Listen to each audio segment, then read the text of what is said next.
In less than 2 weeks, Bungie will be showcasing the next season/expansion that's coming to Destiny. And with that, they'll be bringing in Arc 3.0, the next update to our subclasses.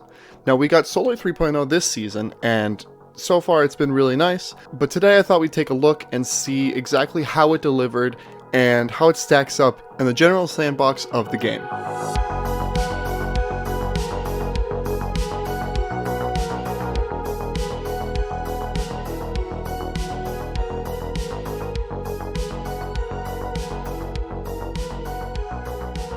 Now we're going to start by answering the question, what is Solar, or what is its place? Now, Stasis has all of its adjectives, verbs, whatever, literary terms. And so does Void, and now Solar does as well. We have Scorch, which is a damage over time debuff that stacks to 100. Ignition. Whenever you stack that Scorch to 100, it causes a huge explosion. Restoration, which is a healing over time buff. Cure, which burst heals you. And Radiant, which gives you a damage boost for everything. Now all of these are super well laid out. It's super easy to understand exactly what they do and what they offer. I'm pretty sure Radiant gives you a 25% boost. That's the only thing that they don't really seem to mention the exacts, but it is Destiny, so they don't really do that in game, mainly all the API stuff. But Solar kind of does have a different identity to some of our previous ones. I mean, take Void 3.0 for example. They kind of split it up into roles where it's like Warlocks have, the huge destruction and all that kind of stuff. Titans have the barricade safety thing, and Hunters have, sneaky beaky close quarters combat with the bow and all that such. But in Solar, everybody gets to use everything.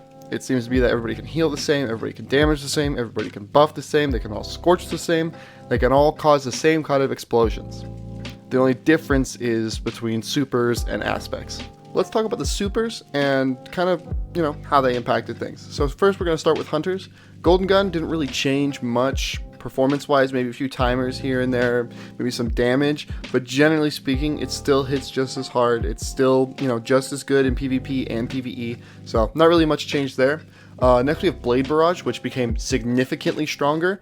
Paired with the right stuff, it is the highest DPS super or big burst damage super in the game right now.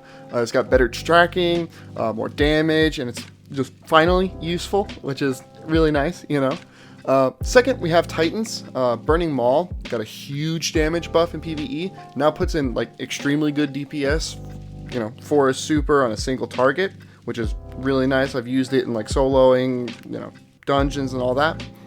Hammer of Soul is very similar to what it was before 3.0, so not really much changed. Was decent, still is.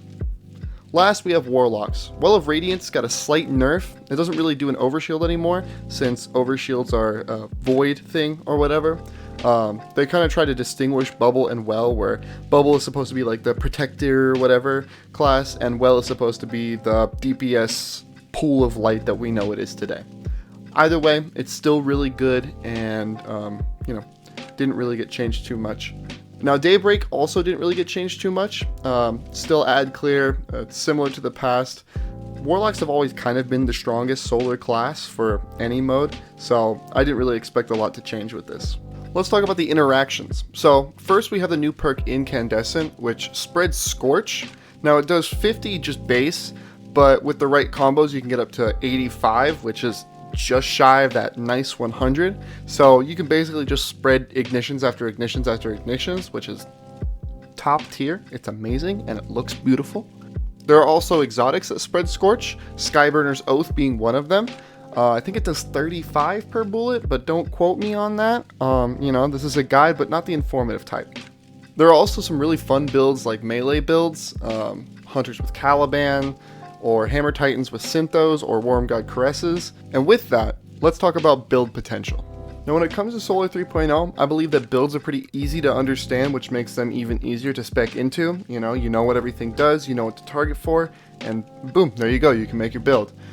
They're fun and explosive, which delivers on exactly what is advertised. There's Hammer Titans, as I said before, Hunters with Caliban, there's the Grenade Well Warlock build, Shards of Galanor, Phoenix Protocol, all these super fun, super melee, grenade, whatever you want, focused builds. There's a lot of options, and most of them are really good options. They're also some of the highest in single target DPS, which I think Bungie's trying to shoot for. You know, Arc being like this ad clear, but also kind of semi-high damage. Stasis being ad clear, freeze, and Void being debuff. So I think that this is really fitting the role that Bungie seems to be going towards. So really good in that department, I feel. Overall, at the place that we are right now, which is August 12th, 2022, you know, I would say that Bungie has done a really great job with Solar, and it really has a nice place in the sandbox, PvP and PvE. You know, once Classy Restoration goes away, I think people will start to, you know, kind of die down with the restoration debate that goes on in PvP. But generally speaking, I think Bungie did a really good job here. You know, really, I'm extremely excited for Arc 3.0, because personally, I like the really fast builds, like on my Titan. I always rock Peacekeepers with like a lightweight SMG, just because it's just so much fun in PvP to just zoom around. And I think that's what they're going to be going for with Arc, so definitely very excited for that. But yeah, it's going to be really nice to see what they do, especially in preparation for the new subclass that seems to be coming based on some leaks that you probably have seen. But if you enjoyed the video, please make sure to like and subscribe if you want to. I kind of try to post videos like this. I generally like this type of format, so if you want to see more of this, do that. But thank you for watching, and drink some water.